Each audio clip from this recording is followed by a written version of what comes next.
कर सकते हैं ना अपने घर में। मेरा एक ही कहना है, अमेरिकन साबुन नहीं बिके, अमेरिकन क्रीम ना बिके, अमेरिकन टूथपेस्ट ना बिके, और अंत में अमेरिका की दवा मत खाइए कोई भी। बहुत अमेरिकन कंपनियां यहाँ के दवाएं बेच रही हैं, जैसे विक्स, ये अमेरिकन कंपनी की दवा है विक्स, बेनेड्रिल, और अमेरिकन कंपनी की दवाएं हैं, एली लिली एक बड़ी अमेरिकन कंपनी है, जॉनसन एंड जॉनसन एक बड़ी अमेरिकन कंपनी है, प्रॉक्टर एंड गैम्बल, ये सब दवाएं बेचने आए हैं, धंधा करने। इनकी दवाओं पे कभी भरोसा मत करिए, क्योंकि जो दवाएं वो यहां बेच रहे हैं वो दवाएं अमेरिका में बंद हैं 20 साल से, और गवर्नमेंट ऑफ अमेरिका ने उनको पॉइजन डिक्लेयर किया, वो दवाएं यहां पर धड़ल्ले से बेच रहे हैं। आपको अमेरिका की सबसे खतरनाक जो दवा दी जा रही है आजकल, वो हार्ट पेशेंट को दी जा रही है। आप में से किसी को भी भगवान न करे हार्ट अटैक आए, लेकिन आ गया तो आप जाएंगे डॉक्टर के पास, आपको मालूम है कि एंजियोप्लास्टी ऑपरेशन आपका होता है।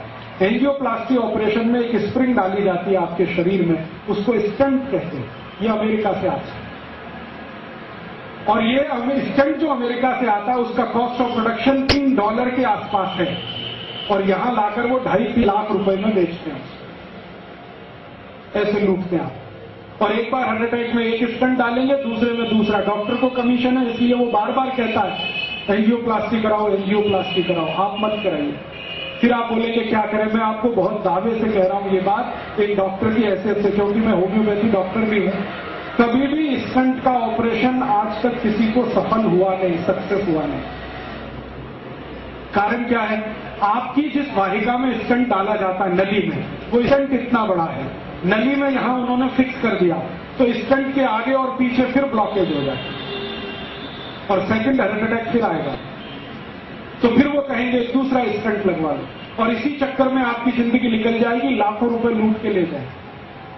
तो आप बोलेंगे जी क्या करें? मेरा आपको विनम्र विनती है कि आपको कभी भी एंजियोप्लास्टी का खतरा हो तो आप ऑपरेशन तो मत कराओ। क्या करें फिर? जिंदगी बचानी है तो आप एक सरल उपाय करो। वो मेरा नहीं है, भारत देश की महान व्यक्ति का उपाय है।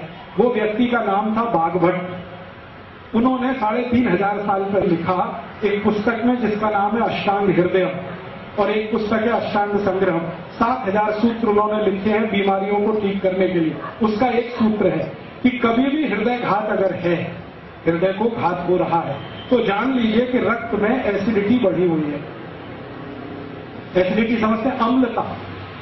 एक अम्लता होती है पेट की और एक होती है रक्त की।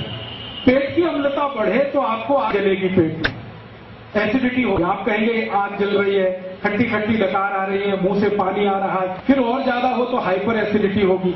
यही पेट की अम्लता जब रक्त में चली जाती है तो रक्त अम्लता होती है, और रक्त अम्लता में आए तभी हार्ट अटैक होता है। इसके बिना हार्ट अटैक होता है। ये आयुर्वेद का सबसे बड़ा सच है जिसको कोई डॉक्टर आपको बताता नहीं, क्योंकि इसका इलाज बहुत सरल है। इलाज क्या है? बागवती जी कहते हैं कि रक्त में अम्लता अगर बढ़ गई है तो ऐसी चीजों का उपयोग करो जो क्षारीय है। आप जानते हैं 2 तरह के केमिकल्स होते हैं, एक अम्लीय और एक क्षारीय, एल्केलाइन और एसिडिक। अभी अम्लीय और क्षारीय को मिलाएं तो क्या होता है? अम्ल और क्षार को मिलाओ तो न्यूट्रल होता है कि नहीं? तो बागवती जी कहते हैं कि रक्त में अम्लता बढ़ी हुई है तो क्षारीय चीज खाओ तो रक्त की अम्लता न्यूट्रल हो जाएगी, माने हार्ट अटैक की जिंदगी में संभावना खत्म हो जाएगी। ये है कहानी।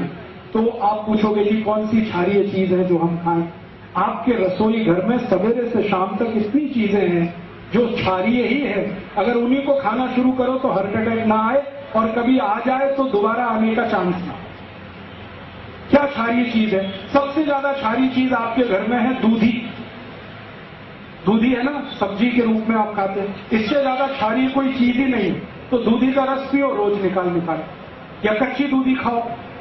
स्वामी रामदेव जी कहते हैं कि नहीं, दूधी का रस पियो, दूधी का 3.25 लाख लोगों को ठीक कर दिया उन्होंने दूधी का रस पिला। और उनमें हजारों डॉक्टर हैं जिनका खुद हार्ट अटैक होने वाला था, वो दूधी का रस पी के आते हैं। क्योंकि मैं हरिद्वार जाता हूं रामदेव जी के यहाँ, तो हजारों डॉक्टर इस देश के वहां जाते हैं, चुपचाप दूधी का रस पीते हैं 3-3 महीने 4-4 महीने, आके फिर क्लिनिक पे बैठ जाते हैं। वो बताते नहीं हम कहाँ गए थे, वो कहते हम न्यूयॉर्क गए थे, जर्मनी गए थे ऑपरेशन करने, वो रामदेव जी के वहां गए थे। तो 3 महीने दूधी का रस पी के आए हैं, हार्ट अटैक ठीक हो गया है, के फिर ऑपरेशन पे लग गए हैं, और वो इतने हरामखोर है कि आपको नहीं बताते कि आप भी दूधी का रस पियो। आप तो दूधी का रस पियो। इसको जो रामदेव जी कहते हैं ना, वो भी भागवत जी के ही आधार पर कहते हैं। भागवत जी कहते हैं कि रक्त की अम्लता कम करने की ताकत सबसे ज्यादा दूधी में है, तो दूधी का रस पियो। कितना पियो? रोज 200 मिलीग्राम पी लो। कब पीना? सवेरे पी लो, नाश्ते में। नाश्ते में नहीं तो भोजन के बाद पी लो, आधे घंटे के बाद पी लो। और दूधे के रस की और ज्यादा क्षारपन बढ़ाना हो तो दूसरी क्षारीय चीज हमारे घर में है, वो है तुलसी। तुलसी बहुत क्षारपन है, तो तुलसी का रस मिला दो। और एक तीसरी चीज है, वो क्षारीय है, उसका नाम है पुदीना।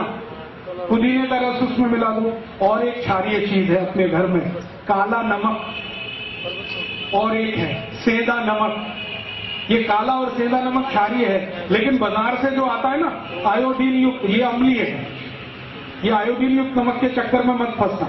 काला नमक खाओ, नहीं तो सेंधा नमक। तो सेंधा नमक ले लो, थोड़ा दूधी का रस ले लो, थोड़ा तुलसी का रस ले लो, पुदीने का रस ले लो, कोथिंबीर का रस भी क्षारीय है।